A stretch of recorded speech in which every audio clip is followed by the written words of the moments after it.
children have a tendency to like the things that they've tasted in the womb. So if mom was constantly eating carrots, they're going to be more likely to eat carrots later on, to actually like the taste of carrots. And whatever foods you're eating in the womb are already shaping the brain, body, heart, and allowing for it to work together. The microbiome is shaping. Once that baby's born, there's that whole colony that we have to tend to.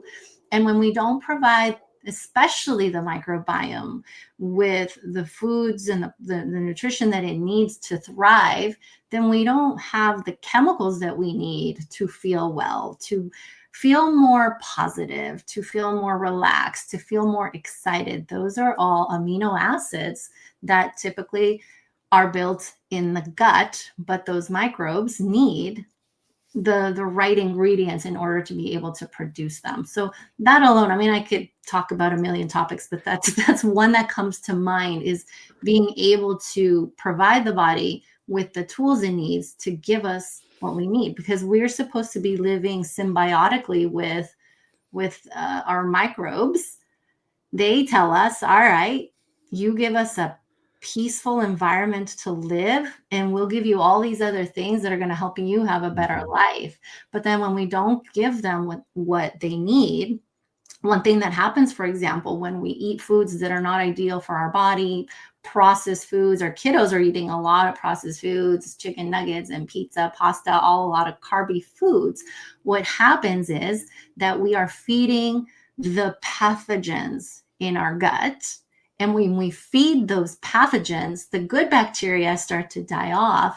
And the pathogens are the ones that start getting us to crave the foods that we're trying so hard not to eat. And then we blame ourselves and we blame our kids, like, oh, they're just picky eaters, or they just don't want to eat this or do that. But really, there's this whole colony that's got its own consciousness that's saying, we're going to get you to eat more pasta and more pizza and more of this. And now we are not providing the body with what it needs to thrive. And so you start to see the breakdown of the body. It impacts your mood. It impacts the way we think. Again, we go back to everything being so interconnected that you just can't separate one thing from another.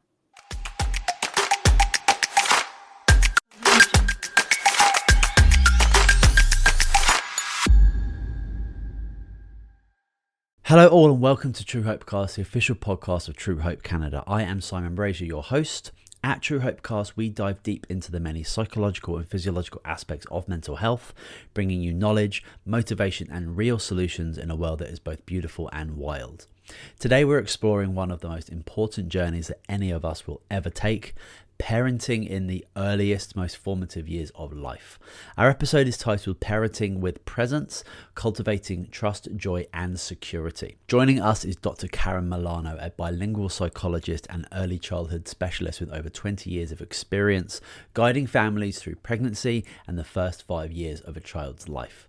Dr. Molano is the founder of LumiTot, where she blends neuroscience, functional medicine and ancient wisdom into a lifestyle that nurtures both parent and child. Her mission? To help families move from survival into true connection, raising children who grow in clarity, confidence and purpose. So whether you are a parent, soon to be parent, or simply curious about how presence and connection can reshape a generation, this is a conversation you will not want to miss. Enjoy the show. All right, Dr. Karen, welcome to Truehope Cast. Thank you so much for being with us today. How are you and what is going well? Oh, thank you so much for having me. I'm super excited to be a guest on your show. What is going well? It is beautiful outside. The sun is shining. I have a beautiful view of the mountains, and I am going to have a lovely discussion with you. So lots of really great things. Well, good for you. Well, it's October 23rd. You're in California, so you've got that nice sunny weather, I'm sure. It's not quite the same in the interior of British Columbia, but things are still very well, so that's okay. Wonderful. We're going to be discussing parenting with presence, cultivating trust, joy, and security. But before we jump into that topic, would you mind just giving us a brief introduction about who you are and what it is that you do? Absolutely. I am Dr. Karen Molano. I am a child psychologist and infant, family, and early childhood specialist. I've been working with families about 25 years now and integrating Eastern and Western practices for the last maybe 12 to 13 years. And I've completely shifted my focus to pregnancy in the first 5 years. One, because it's always been my passion and I've always loved working with littles, but because that's really where we build the foundation of our entire life, and the brain, body, heart, and spirit come together. And it's the time where we can set up the system so that everything works in alignment so that we can have the best trajectory of life.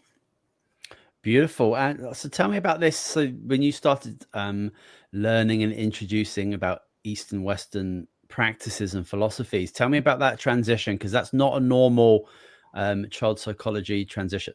It isn't. As a matter of fact, I didn't learn any of it in my schooling. Maybe a little bits of, mindfulness and meditation, but nothing major. But when I was 5 years of age, I wanted two things more than anything. And one was to be a parent, and one was to be a doctor. I didn't know what kind of doctor, but I knew I wanted to be a doctor. And I did it according to how society would say it was in line, right? Mm-hmm. I got the degree, got married, and then when it was time to get pregnant, I couldn't. And I was devastated at that time. And so that's where that journey started, because while the doctors told me that I was likely not going to be able to have children, I couldn't take that as the answer. And I'm an incredibly curious being. And I just started really following my passion and my curiosity and started learning, researching, and I stumbled across the first step was stumbling across an acupuncturist who specialized in infertility, but he incorporated nutrition and herbs as part of my treatment. And so that's where it started. Do you have kids? I do have a 12-year-old boy. Well, that's amazing. I mean, a lot of people who would have had that conversation with their practitioner would have probably gone down a very different route and maybe given up to that and not searched even any further. And you obviously have that inquisitive scientific background where you want answers and you want to discover things. So that's just amazing that you were able to take that step. But it's so unfortunate that that was the conversation and I guess the finality of your fertility when it came to your relationship with that doctor. It was unfortunate, and at the same time a blessing, because I think that had that not happened, I wouldn't have started this path to really shift the trajectory of the lives of our future generation, where I know for a fact that my childhood, from the thoughts, from the exposure to toxins, from the way I ate, all of it contributed to my health issues, my mindset, all of it. That is what was the culmination of whether I could have kiddos or not. And when I started to shift all of it, because you can shift it at any time, it's just obviously a lot more challenging when we're older and our brain has been wired. But when I started to do that and I saw the effects, not just in the ability to get pregnant, but my mood was better, my energy was better, everything was better. It literally felt like some sort of voodoo magic or something that I was experiencing. Yeah. And that's what started making me wonder why I wasn't doing this with my everyday clients. And I did. And I started to see results much, much faster. But even that wasn't enough, because unfortunately, we wait until we're in a state of distress to get support. But if those kiddos from the beginning had that guidance, the parents, because we're as parents, we're just thrown into parenting without any guidance. Yep. If we were able to intentionally wire the brain, intentionally guide the development of all those organs, we are divine and magical beings. And we just really give humans the ability to tap into that limitless potential. And so I tie back to my son is the reason why I'm on this mission to change the story around parenting and to really help people see how life could be different, that we could live a life where we can spend more time creating rather than surviving our life. Well said. And I'd love to just understand one more thing before we kind of step into the whole actual topic and point of this conversation. I'm just interested. So 12 years ago, you had a child. What was the duration of time between, you know, having that child and having that conversation with your doctor initially? That's a great question. Well, I started when I had the conversation with the doctor that I couldn't get pregnant. My first step was to go to an IVF doctor, a Western medicine doctor. And I love my doctor. He is amazing. But we tried and I got pregnant and I lost the baby. And I thought this is just not enough. It's not working. Not only was it very stressful from an emotional standpoint, it was stressful on my relationship with my spouse, and it was very expensive. And so at that point, I thought there has to be something else. And when I started going to see the acupuncturist, and he started becoming a part of my treatment, let's see, it was probably another 6 months or so before I got pregnant. Okay. Mm-hmm. Interesting. And when you heard, I think I'm going to quote you right here, but you said that you couldn't take that answer from your doctor. Mm-hmm. What can you go back and tell me, like, what emotions you were feeling there, or like why did you lead to that? Were you angry? Were you more? Yes, that is such a great question. I don't think anybody's asked me that question before, and I've told the story many times. So excellent question. And I actually can relive that experience, and I can still feel it. I think it's something that over time I've learned to process and shift and transform, but it still hits you. Mm-hmm. But I wasn't even angry at the doctor or at the situation. I was angry at my body and me. I was angry that I couldn't do the one thing that as a woman I was supposed to be able to do. So I dropped into this feeling of worthlessness. I felt that I didn't deserve, I felt even bad for my husband. I'm like, oh, you deserve so much better than me because I can't give you a child. I just felt incomplete, worthless. I dropped pretty low down the depression scale because I felt my body failed me. And I became incredibly disconnected from my body and very angry at it, which does not help you get pregnant. No, and we know from, I think probably the last like 10 years, this very important somatic idea of, we have this brain, we have this body, they have to be working together. And, in this world in 2025, if we're not actively spending time, energy, and sometimes money in investing in that, then conditions occur. But yeah, it's we could spend a whole podcast talking about maybe what the doctor or what the post consultation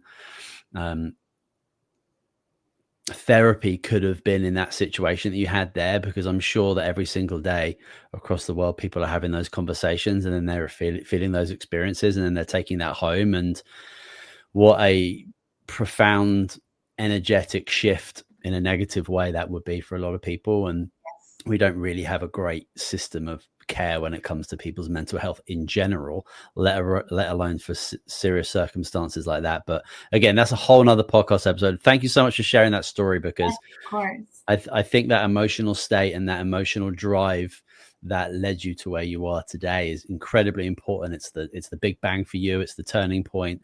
And I think the best doctors, the best practitioners, some of the best people I know are individuals who have had that moment and turned it into the best thing that's ever happened to them. And they're the stories that really help shift people's perspectives. And it's great. So thanks for sharing that. Of course, I'm happy to. Okay. So what does it, we hear the words mindfulness, consciousness. We hear these words all of the time. But for me, I like to go back to the etymology and the meaning and what does somebody mean when they're actually talking about being mindful or consciousness. But the word presence is very important within your work. So before we like jump into like parenting with presence, what does being present mean to you? Another really great question. You ask really wonderful questions. Thanks. To me, presence aligns really well and goes hand in hand with connection, which is what I stand for. In my 25 years of doing this work, what I notice is that all the challenges we have, name any challenge, and you can trace it back to disconnection. And that is disconnection from a higher being, whatever you believe in, disconnection from others, yourself, your body, from nature. All becomes integrated and intertwined. But whenever we have this disconnection, problems arise. And so to me, presence is being able to identify how to come back to connection, how to come back home. Because when we're present here in this very moment, it is so much easier to feel and to have that awareness of what we're disconnected from in that moment in time. And so I like to bring those two together, because when you are present and you can learn how to really listen to your body, listen to your thoughts, listen to your emotions, most importantly, then we can find a way to come back to connection, because it's going to happen. We're going to be disconnected. And those moments of disconnection are the moments that help us or give us the stepping stones to step into more of who we truly are and that divine being that we were born as. I love it. I love it. Yeah, I very quickly Googled the etymology and went through a little bit of the history of presence, and I kind of found like it's to be in front of. And it immediately made me think of our conversation about parenting, and it made me think about my kids, especially my eldest. I've got 6 and 4-year-old boys, and my 6-year-old is he's a pretty intense, beautiful, sensitive ball of chaos. He's awesome. He's just a little me, so it's very easy for me to just connect with him. But when it comes to like actually being present, to be in front of him, if I actually need him to do something and hear me properly, rather than me shouting from the bathroom for him to go brush his teeth or something from 30 meters away, if I ever actually just need him to listen to me, I need to get down on his ground level, be in front of him and communicate with him, and then everything changes. So then there's no fights, there's no battles. He actually hears me, he sees I'm like there, I'm present with him, I'm being mindful, all these things. And it's a very, I don't know, it's an interest. I don't know about in America, but in England, we're very happy to have conversations with people from across airport terminals. It's so funny. We don't mind having a shouting conversation with people from so far away. And I try to have it in the house where we don't communicate with each other from other rooms. But it can be so challenging. But just when I was just thinking of that being in front of my kid and actually getting down there, onto my knees to communicate with him, and everything works fine.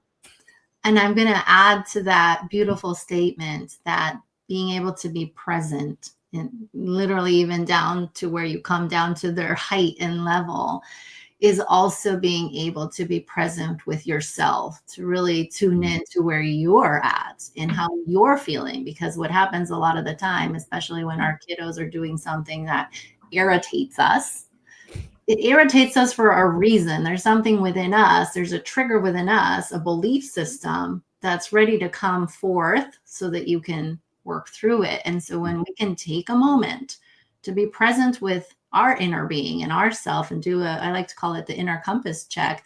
Now, when you come down to that child's level and when you have that discussion, the trajectory shifts as to that level of connectedness and how that conversation goes. Yeah, I feel like when I am, because I do it and I catch myself all the time, but like when I do give an instruction from another room to one of my kids, just from what you said to me there, it's like I feel like I'm only using my this part of my body to engage with him, and I'm basically being lazy in that situation. But when I can get down there and be present with him, I'm engaging all of me, which is, there's way more value in that. And I think that on a very unconscious level, my son will connects with that as well. And then it's just way better. Absolutely, especially in a world where we're so distracted with phones and all the dopamine hits that we get from all the things going on. It can be challenging to be present. So I really commend you for having the awareness to take those steps whenever you're talking to your little. And granted, we're human. It's never going to be perfect, but that's the beauty of it is in the repair of it, where you have that interaction and you see, oh, well, I could have done it this way, or maybe I wasn't present, or maybe I did come down to his level, but the things that came out of my mouth weren't in alignment. Whatever it is, it's being able to have that awareness. And it sounds like you have a really high level of awareness in order to be able to do that. So that's amazing. Yeah, I certainly try. Yeah, there's so much value in doing that. And I think that a good motivating factor for people who, I think that it's important to, if you want to make a big change in your life, or even a small change, what's the real reason? What's the goal behind it? And for me, it's to have better value in myself and communicate better as an individual, but also they're very small people still learning. So if I can set that example, then I'm technically teaching him how to communicate with other people. So there's so much value in taking that extra minute or two or whatever it might be in doing that. And I think for a lot of people, it's good to have that motivating goal behind it. Absolutely. And with the way a child's brain develops, and their nervous system, they don't yet have the capacity to regulate their own emotions, to calm down on their own. That part of the brain that does that isn't fully done developing until we're about 25 to 30 years old. And so to be able to be that calm for them, to be able to regulate, we call it co-regulation with our children, you are helping that nervous system get trained as to how to respond, how to be in these situations. So it does so much goodness for not just for your little, but for you, because it also helps you to take a moment to calm yourself down. Because again, we're human and we're gonna get triggered. Yeah, beautiful. Well, we are 18 minutes in, and I'm gonna get onto my first question for you. Right. My first scheduled question anyway. But I wanted to know, what does it truly mean to parent with presence, and why is presence so critical during pregnancy and the first years of life for a child? Absolutely. Parenting with presence, I think, to piggyback on what we were saying, is having the awareness to really stop and take a look at where you're at.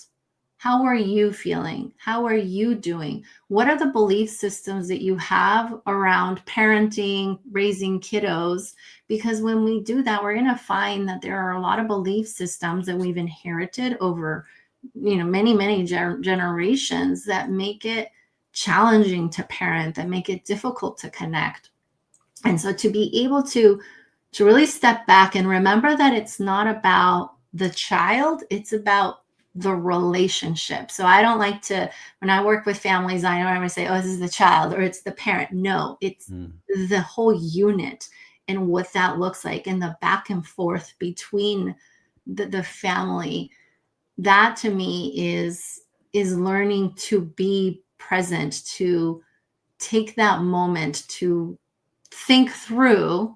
So actually, let me rewind. Take a moment to feel your way through before you think, because when you listen to your feeling, you're going to have a better understanding if the thoughts that are coming out are out of alignment or not. Yeah. So that's part of that parenting with presence, is having awareness of yourself.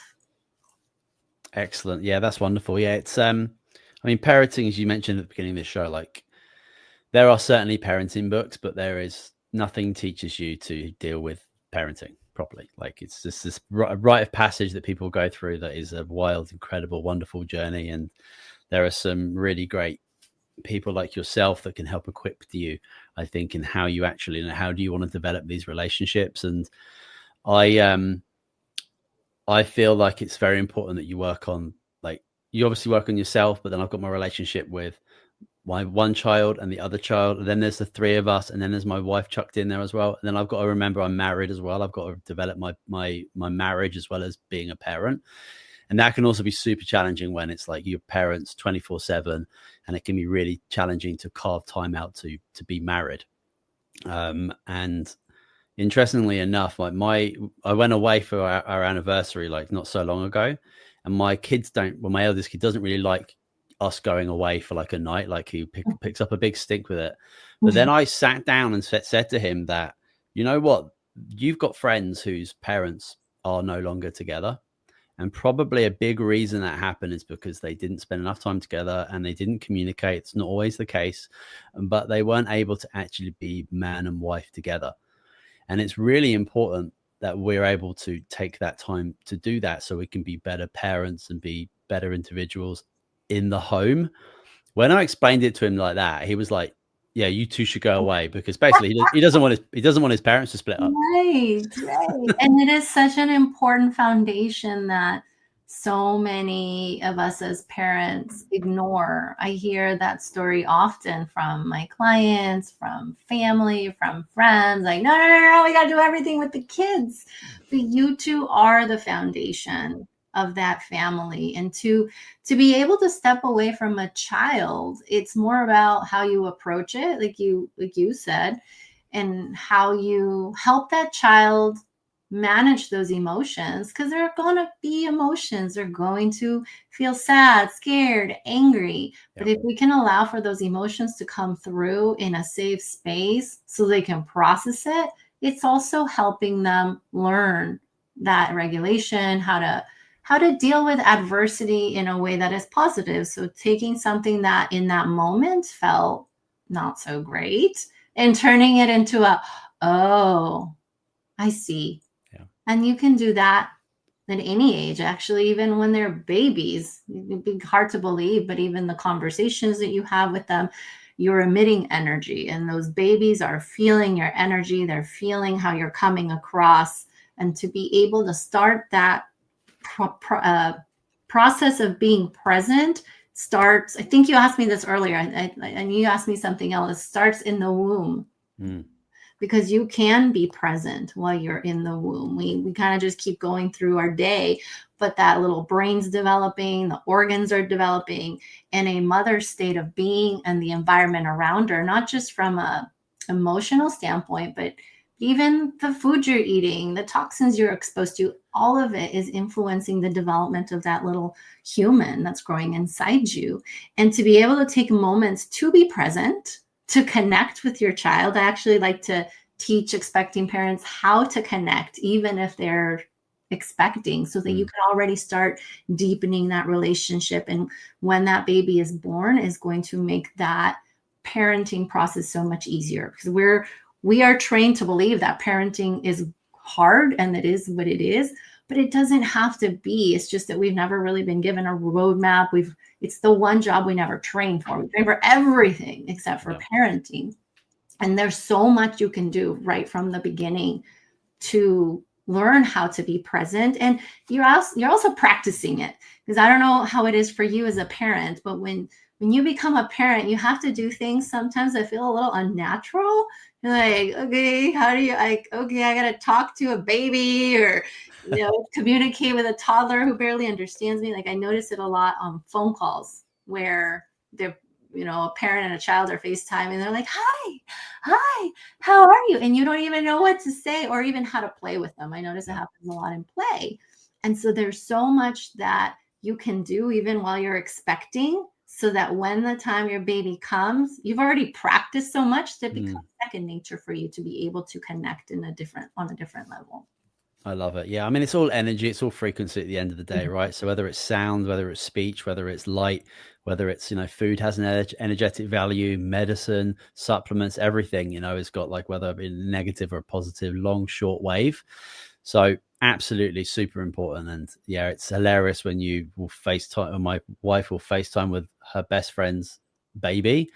The noises and sounds that come out of her, it's absolutely hilarious. Yeah, it's funny. And they're communicating, they're talking. Maybe it's not the best through a screen, but it's something. Yeah. That's great. So you often talk about aligning brain, body, and heart in parenting. So can you share, how this multidimensional approach helps children feel more secure and connected? Absolutely.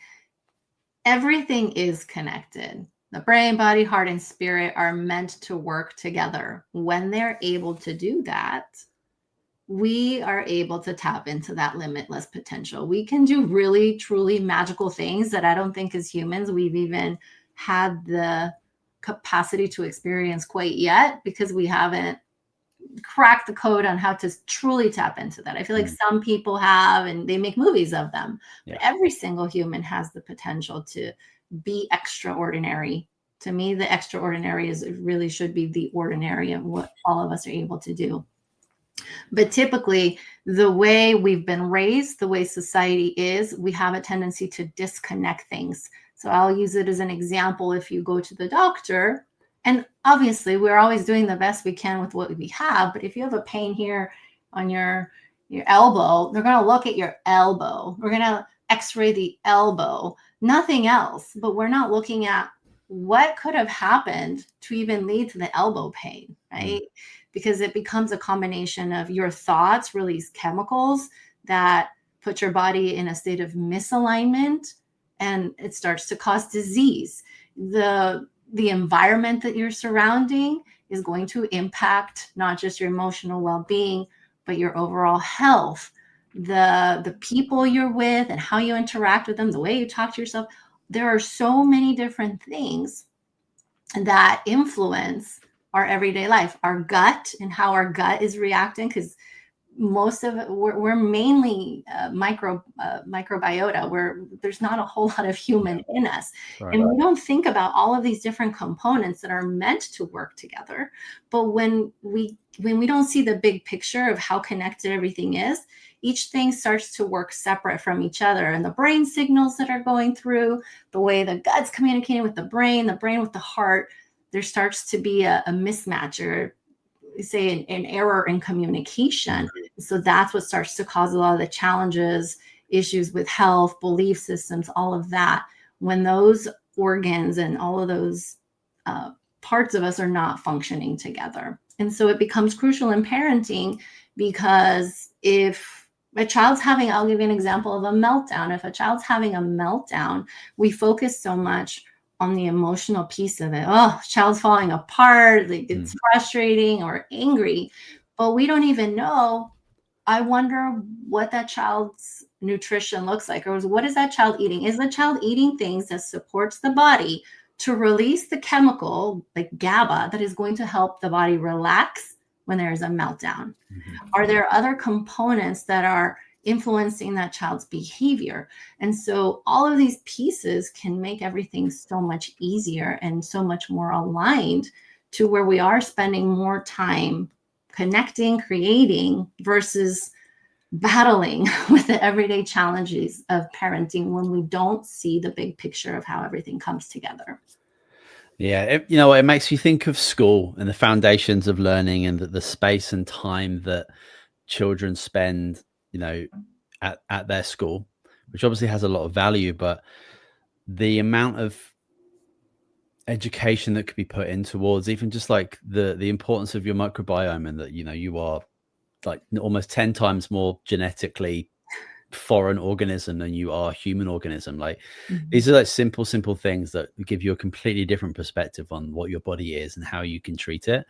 And I see these videos on TikTok of like schools in Japan where like these 56-year-olds are lying down doing like a meditation like halfway through the school to help like regulate their bodies, and like they're getting guided through that type of thing. Like, I think that's an amazing thing that we're really like missing out on in regards to connecting mind and body, and providing kids with incredibly important resources in order to help cope with the emotional stress it is of being a human being, and having the capability to self-regulate to the best that they can, and also recognize that if I can feel like this and I can support myself, like I can be there for other people when they're going through those things. And I think we're just missing a massive chunk when it comes to the school curriculum, when they're learning about historical events from 1,000 years ago, but we're not learning about how we can treat anxiety.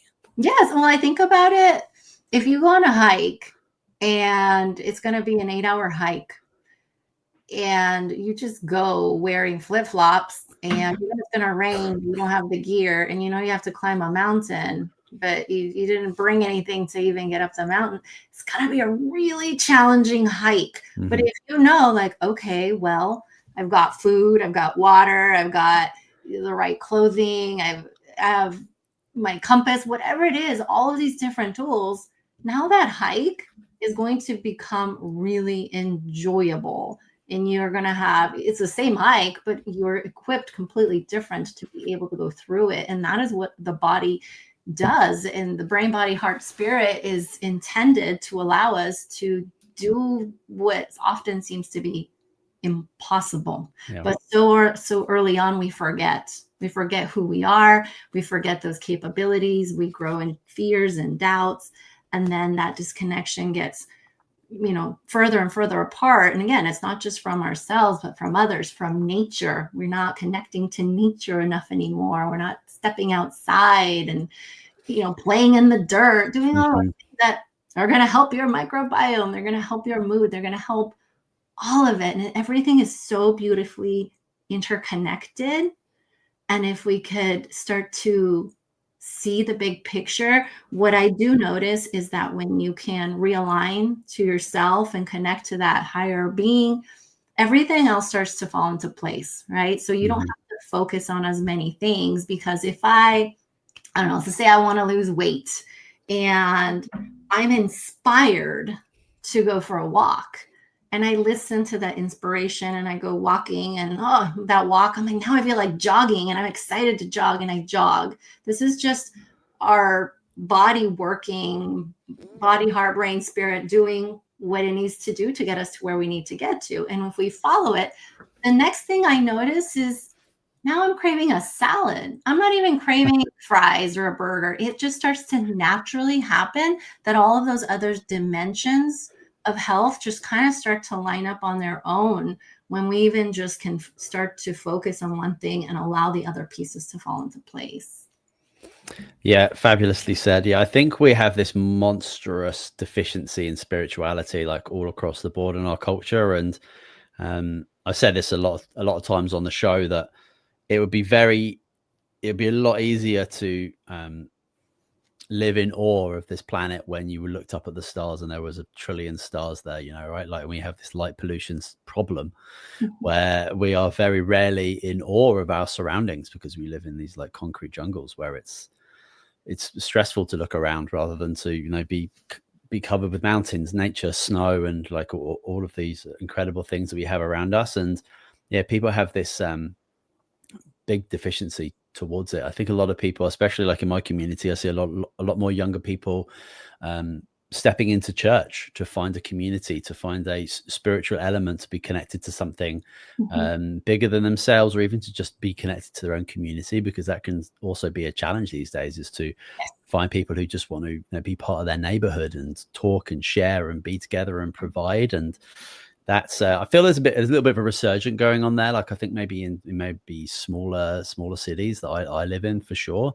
But yeah, I can imagine it'd be a very stressful struggle to live in like a big city these days. It's challenging for a lot of people. And the interesting piece, even when you do live in a place where there are a lot of people, we're still very, very isolated. Yeah.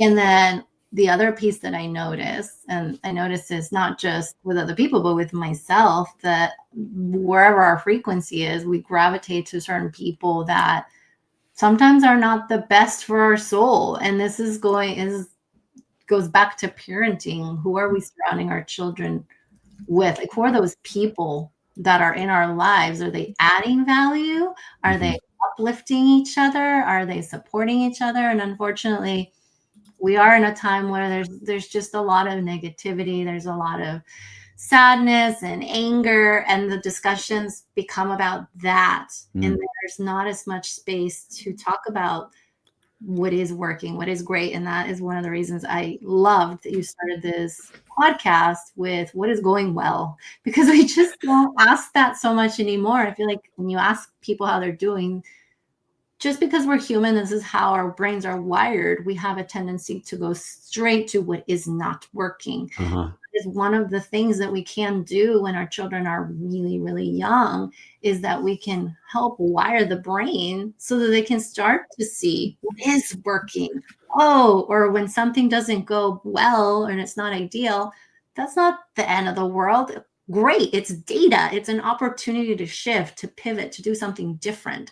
It's something that I'm experiencing so that I have clarity as to what I want, what I don't want. All of it is so great. But we focus so much on it being negative or negative emotions. Let's just shove them out of the way. Yeah. And we want to do the complete opposite because it does allow us to experience adversity without so much suffering. Yeah, I'd like to begin conversations with what's going well or how are you sleeping? And that really you really get a good insight into what people are experiencing when you ask either of those questions. I'd love to talk about the role of nutrition and supplementation within your work. So how does proper nutrition and specifically supplementation support healthy brain development and emotional regulation in young kids? It is so incredibly important, even starting from pregnancy. Children have a tendency to like the things that they've tasted in the womb. So if mom was constantly eating carrots, they're going to be more likely to eat carrots later on, to actually like the taste of carrots. And whatever foods you're eating in the womb are already shaping the brain, body, heart, and allowing for it to work together. The microbiome is shaping. Once that baby's born, there's that whole colony that we have to tend to. And when we don't provide, especially the microbiome, with the foods and the nutrition that it needs to thrive, then we don't have the chemicals that we need to feel well, to feel more positive, to feel more relaxed, to feel more excited. Those are all amino acids that typically are built in the gut, but those microbes need the right ingredients in order to be able to produce them. So that alone, I mean, I could talk about a million topics, but that's one that comes to mind, is being able to provide the body with the tools it needs to give us what we need, because we're supposed to be living symbiotically with our microbes. They tell us, all right, you give us a peaceful environment to live, and we'll give you all these other things that are going to help you have a better life.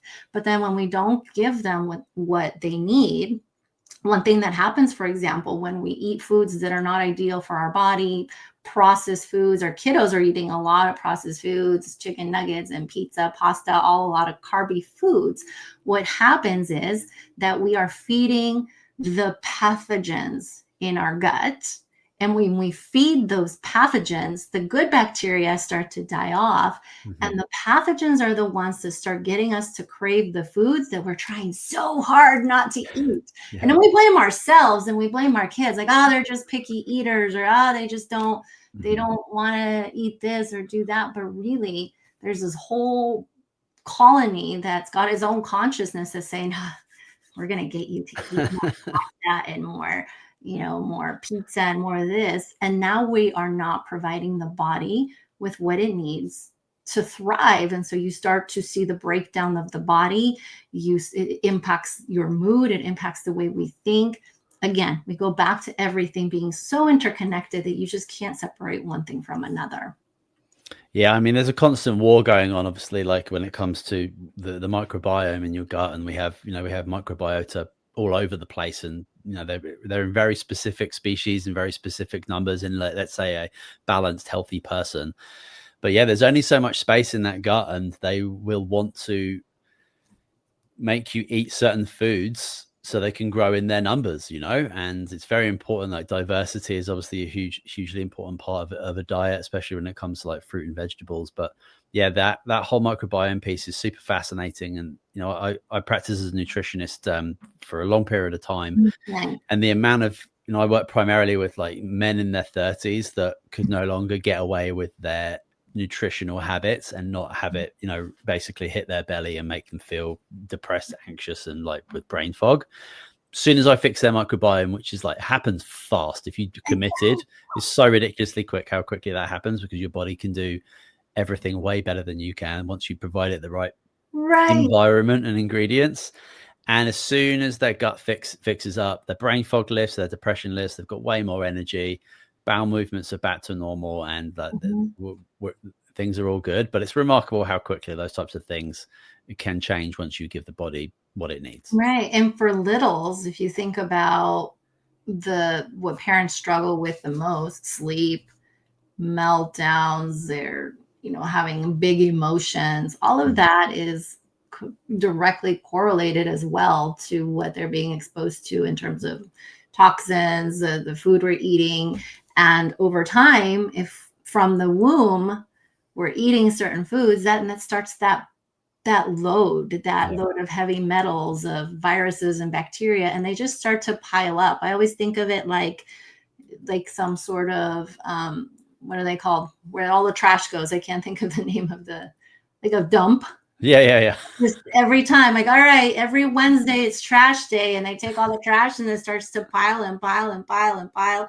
And so imagine if it starts when you're in the womb, what happens when you're 30, 40, 50, 60? And we say, oh, I'm just old and in pain. But when you actually stop and think about what our bodies have been through and how the amount of heavy metals and viruses and toxins that are in it, of course, we're going to start to fall apart. And now we are seeing an increase in chronic illness. I've had so many friends pass away of cancer at a young age, being diagnosed with cancer.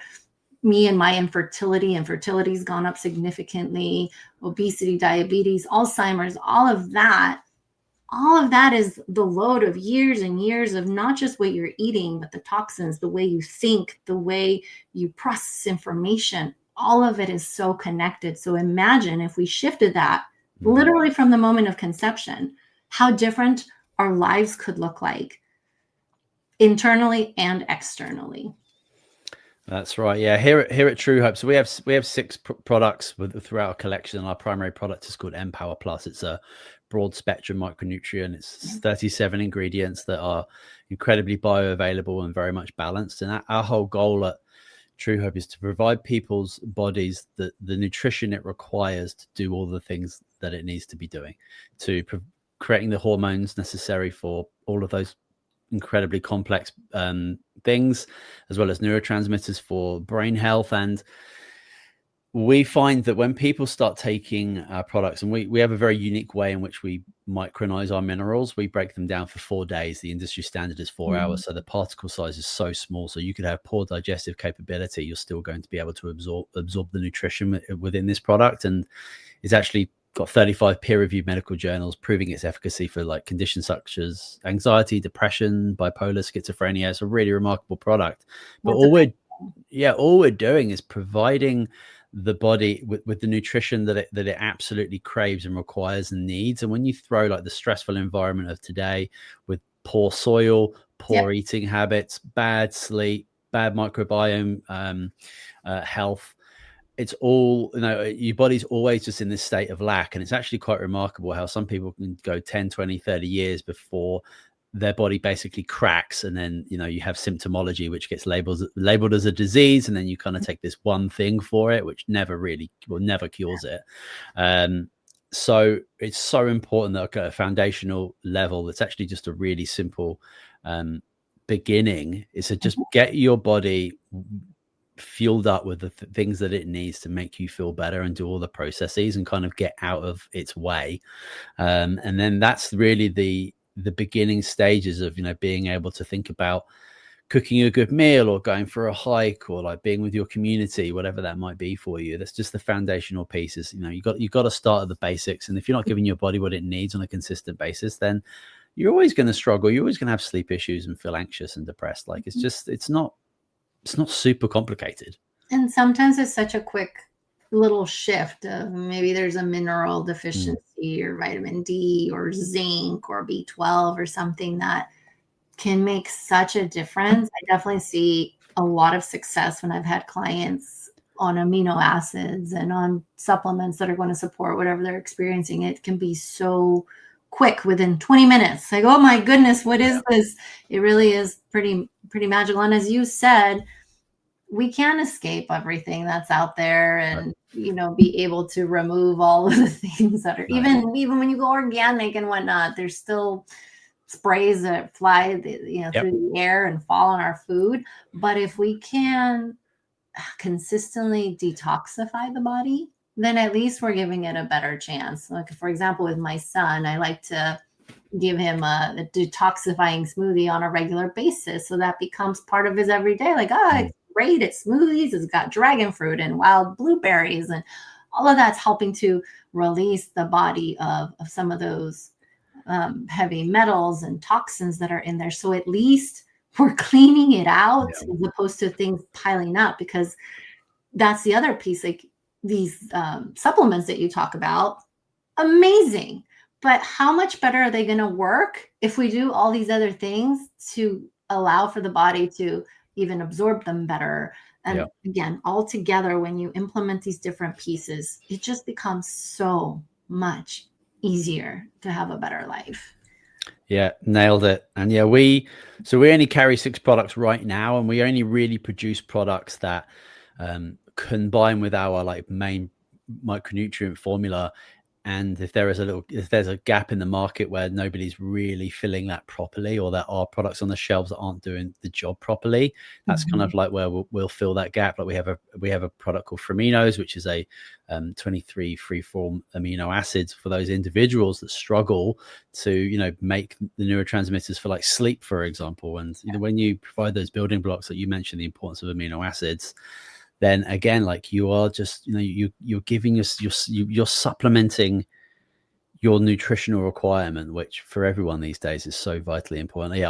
I naively went into nutrition school. I did a 3-year nutrition degree in Victoria on Vancouver Island, and I thought that you could just do everything with food, and supplementation was just for lazy people that couldn't be bothered to eat right all the time.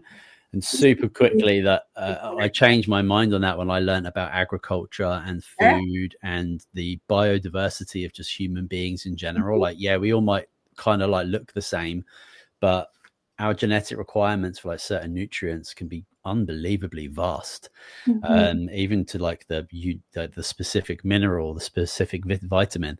It's super interesting and truly wonderful. And I think what I'd love to do is get you back on the show, and we just have a whole show on pregnancy and supplementation, because what I've been learning about specific iodine really fascinates me, and I've got a bunch of my wife's friends have been pregnant in the last 12 months, and none of them had a conversation with their doctor or midwife or anybody about the importance of iodine for mother and baby.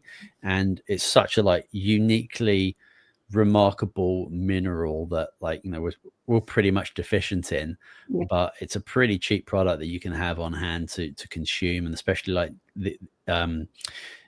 in October to April, when it's we're outside less, and kids are always sick, etc. There's another whole conversation about that as well, but this is an immunity product, and for women's hormone health and thyroid function, so powerful. But we can have a whole other podcast series on that. Absolutely. I would love to have a further chat on that, because even as you're talking about it, and I think about what you said, that you wish you could get it all from food, but we also live on a planet that has become deficient on the things that once upon a time we probably could have gotten by going outside, getting some sun, putting our feet in the dirt. But we don't really have the same level of richness or the quality that we would need. So absolutely, even if you live somewhere really sunny, you're putting on sunblock, and now you're not getting vitamin D. So sunblock, that's another conversation. Oh my gosh. Wild. I know we're at the 50-minute mark. I want to be courteous with your time here, so I want to talk to you quickly about from survival to connection, and then we'll jump in and talk about LumiTots, because that sounds super cool and I want to learn more about that. But I think many parents describe feeling like they're just surviving in those early years. So how do you guide families to move beyond survival into more joy and connection? I love that question. I think, as I mentioned earlier, we have never been in a world where there is a training component to parenting. It's more like, here you go. You'll know what to do. You'll be fine. And then we do whatever we can with the tools we have. And on top of it, we get judged for how we do it.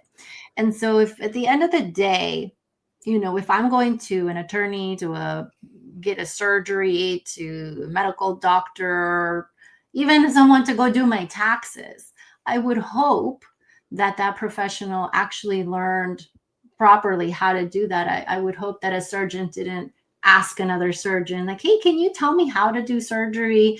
Or, just maybe read a book or heard it from a friend. And that's how we parent. Not that there's anything wrong with it, because this is how we know to parent, but we parent based on how we were parented, and we just make the assumption that it was good enough. Yeah. But imagine if we actually had the foundation and the training to understand how to guide an individual who is so unique, who's got their unique way of being, with a unique parent, with a unique family, and really understood how all these pieces come together. So your parenting could be guided differently in a way that is sustainable, that feels good to you, that's in alignment with who you are, versus pushing, I have to do this because this professional told me so, even though it doesn't feel good. But if you could do it in a way that just makes sense for your family, the parenting journey would completely shift, because parenting is hard only because we're thrown into it, because we don't ever really get any true foundation as to how to parent. We may take a course here and here, but it's never a connected, multi-dimensional approach. You need lots of professionals, and then they don't talk to each other. Yeah. And so to be able to do that, I like to guide families where not only are they getting the foundation to make choices that are in alignment with who they are, because I don't believe it's about telling you what to do. It's about helping you discern what makes sense for your family and what doesn't. Yeah. And to provide them that information so that they can do that inner compass check, take inspired action, and lead a very different parenting journey in a way that is very supportive, where there is community, where you feel like someone is holding your hand, but at the same time allowing you to be who you need to be. That's how I do it, very different from, I guess, a lot of the parenting programs that are out there, is that I take a very integrative approach, and I really allow families to be who they need to be and to empower them to make the choices that make sense. And I do that through an entire ecosystem that incorporates not just your everyday parenting, but what is fun? Like, what is working? How can we have more fun in life? How can we travel when kiddos are younger? What about going to the restaurant instead of being afraid to take your little one out to eat? Like, all these things that make parenting fun, I like to shine a light on them and double down on them so that we can have a more joyful parenting experience. Isn't it wild that it wasn't so long ago that we would have parental trainers, we would have grandparents in the house that would teach us and support us and actually give us breaks and time. And somehow, some way, like, we have pushed the old people into old people's homes, and we live in 5-bedroom houses with 2 bedrooms being facilitated. And the last thing we want is this isn't what I think, but the last thing people want is to have like their grandparents or their mother-in-law or father-in-law in the home with them. And how, like, it's super untraditional what we do now in our culture compared to like human history and living together with 2, 3, 4, maybe 5 generations of individuals learning off each other, supporting each other, everyone having a role, a purpose, a responsibility within the community, all things massively lacking in today's culture. And it's so wild how, like, that wasn't that long ago, and like where we're at now. And there's this, it makes complete sense to me that we have a lot of like parents who like just like got no time and they are struggling. Absolutely. There's the sense of community has really disappeared. And even when it feels like you have a lot of people around you, that doesn't necessarily mean that you have the support, because I think part of the challenge is that everybody has very different opinions, and everybody has a way of telling you how to do something, as opposed to being able to come together and allowing ourselves to be who we need to be and providing support and community versus do this, do that, which I notice ends up stressing parents even more. And then they push people away. It's like, well, no, because then you're going to tell me to do something I'm not in agreement with. So this becomes this like back and forth of challenging tension between families, grandparents, even, you know, spouses, and disagreements as to how to do one thing or another. And so I think it's so important to be able to come together as a family and have these open conversations and understand where people are coming from, and allow and really learn about, okay, is this about you and your triggers and what you experience because you have traumas, or is it truly about the little human in front of us? And I think there's a huge distinction there. Yeah, I just think, imagine like back in the day, it would have been way simpler. Like everyone was kind of on the same page. There wasn't all these distractions. There wasn't 1,000 different jobs people were doing. Like it was like you were a farmer, or you probably weren't. I don't know. Like, and it was way simpler. The parenting style was so simple. And then now you've got like, you know, going through the generations, you've got like way more stricter disciplinary early generations of parenting, and then, you know, more support and flexible styles. It's yeah, and then it's just funny because every generation thinks they've got it nailed down. Like with this whole, we've got gentle parenting now, which we all think is just like perfect and the one way to go. And then in 10, 20 years, it'll be totally different, and they'll be mocking that and making books and documentaries about that, like back in the day. So it's just like, humans are so funny. It is, but we go back to like the message I keep bringing up is that we have all these opinions. Right? Opinions about what should be, what shouldn't be, because the opinion for maybe my grandparents at the time, they thought it was okay to beat kids. That's how it was. And it wasn't that they were doing it out of like something negative within them. They were genuinely trying to raise their kids as best as they could, and that's what they were taught was best. Right. But it goes back to a lot of opinions. No one truly sits down to genuinely learn and understand human development, how a brain grows and how it functions, how that little one functions, how that little one thinks, how to intentionally guide the development of any of those organs. In general, as a society, that is not something that's supported. If anything, it's like, oh, you're going to go get help. Is there something wrong with you? And it should be the other way around. If I have a presentation next week, I'm going to be doing PowerPoints. I do research. I learn. I want to like be on it. Yeah. And I know the entire subject and I can see it from different perspectives. But then we raise humans.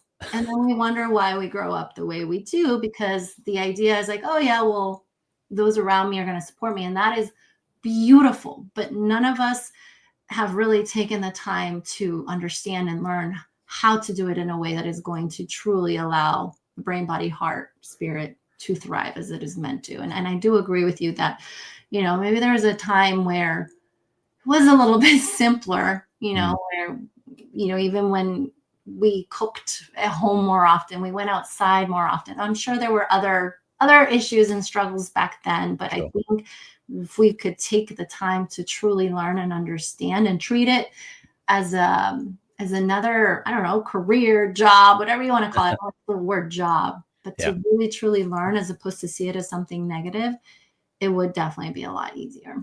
Yeah, I agree with you. All right, tell us about LumiTot. Like, what inspired you to create it, and how is it reimagining what's possible for families today? What inspired me to create it, I'll go back to my son. He was the reason that LumiTot came about. I worked for the Department of Mental Health for 15 years. I worked in community mental health for another 5 of that. And I spent a lot of time working for systems where I felt very stuck in the ways I knew that we could do things better. But once I did have my little one, and because I raised him using a very multidimensional approach to parenting, and I see the difference. If anything, I'm like, how can I be more like you? Like, it's so much easier for you. It's everything just flows, and his creativity and the way he sees the world is so different from most kids because he grew up in a different approach. And I don't even know I didn't know then what I know now. I can't even imagine if he was a baby now. Yeah. And so he was really the reason when I felt that as a professional, as a psychologist, I was doing a disservice to parents because I was waiting along with the rest of the system until they were in dire need and needed me. And that is if they were fortunate enough to be okay getting help. And I don't think that's fair that we have all this knowledge, so many tools that parents don't even know about. I even bring in assessments and things so we can better understand the individual, but you can't access that unless you meet criteria for depression, anxiety, or something's seriously wrong to access this support. And so I wanted to take everything that I know and what I can do with families, and I wanted to bring it to the everyday parent so that any person that, especially first-time parents, when it's so stressful to bring a little one home and feeling like you don't know what to do, how to do it, and it's such a shock to the system, that they wouldn't have to be alone in this process, that not only would they have a roadmap to parenting, but that they would have community to do it in. Because as you said, you can have lots of people around you, but you're so alone in the process. Even so within your family, in your own home, sometimes that feels alone. And I really wanted to create something that would wrap the entire family, not just moms, not just dads, but the whole unit, because every single person in that unit matters. And every single person in that unit is going to influence the way that little human is going to grow. And so that's why LumiTot was born, was to change the story that parenting is so hard to parenting can be so much easier than you think when you have a roadmap. But beneath all of that, my true mission behind LumiTot is for children to always remember who they are, never to forget the potential, the divinity that they have inside, that limitlessness that they have, so that they can grow up knowing that they can have anything they want, and that they can take the adversity of life and use it to shift it into something positive, because it always is. Divinity. Beautiful word. I love that. Final question for you. If parents could do one simple thing today to start creating a more luminous, connected future for their kids, what would that first step be? To go inward and start with themselves, to start really examining what is it within them that makes them feel incomplete, because they're not. They're so complete and so perfect as they are. And we constantly look at ourselves as parents and feel like we're kind of running short somewhere, like, oh, I'm not good enough. I'm not doing enough. I don't know enough. Whatever it is that they could take a moment and just look in the mirror and see how amazing they are, and just start there. Because when you can start to see the goodness that you bring, no matter who you are, then that starts a machine and a cycle of getting you to step more into who you really are. I love it. What an amazing place to finish up there, Dr. Karen. Thank you so much. Where is the best place for people to learn more about you and connect? Is it LumiTot.com? Yes, I made it super easy. Social media, website. I actually have a really great quiz that you can take to see how connected you are to your little ones, to see if you're in a space where that connection is deep. And at the end of that quiz, it'll actually give you ideas as to how to deepen the connection, deepen the bond. Because at the end of the day, when you start to learn how to become more connected to yourself, to higher being, your others, nature, all of it, then everything starts to become easier. So connection is a big piece of how I lead and what I lead with. And is that the take the screener button I see on the website here? That's the quiz, hey? Yes. There's cool. A quiz in there. There's a lot of resources in there as well on different toxins, the gut, just the different dimensions of health that the model that I created. So there's lots of resources and goodies in there, but that's a simple one that's fun and engaging as well, that can give you a lot of feedback and information, and it takes a lot of these different dimensions and brings them together. Amazing. Well, I'll make sure that quiz and the website is in the show notes for people so they can connect with that really easily. But thank you. I appreciate it. Of course. Well, thank you so much for coming on the show. I'd love to get you back to talk about so many other different topics, but we'll make sure that we do that. But I really appreciate your time today. Did you enjoy yourself? Absolutely. This was so much fun, so great. Love your questions, love your way of thinking, and commend you because I can already tell what an intentional parent you are. Oh, thanks very much. Okay, well, thanks again, Dr. Karen, for coming on to the show. Thank you, everyone, for listening. Thank you for everyone for watching. For more information about Dr. Karen, you can visit the links I put in the show notes there. Don't forget to subscribe if you haven't yet. You can leave a review on iTunes and on Spotify. But that is it for this week. Thank you so much for watching, and we'll see you soon.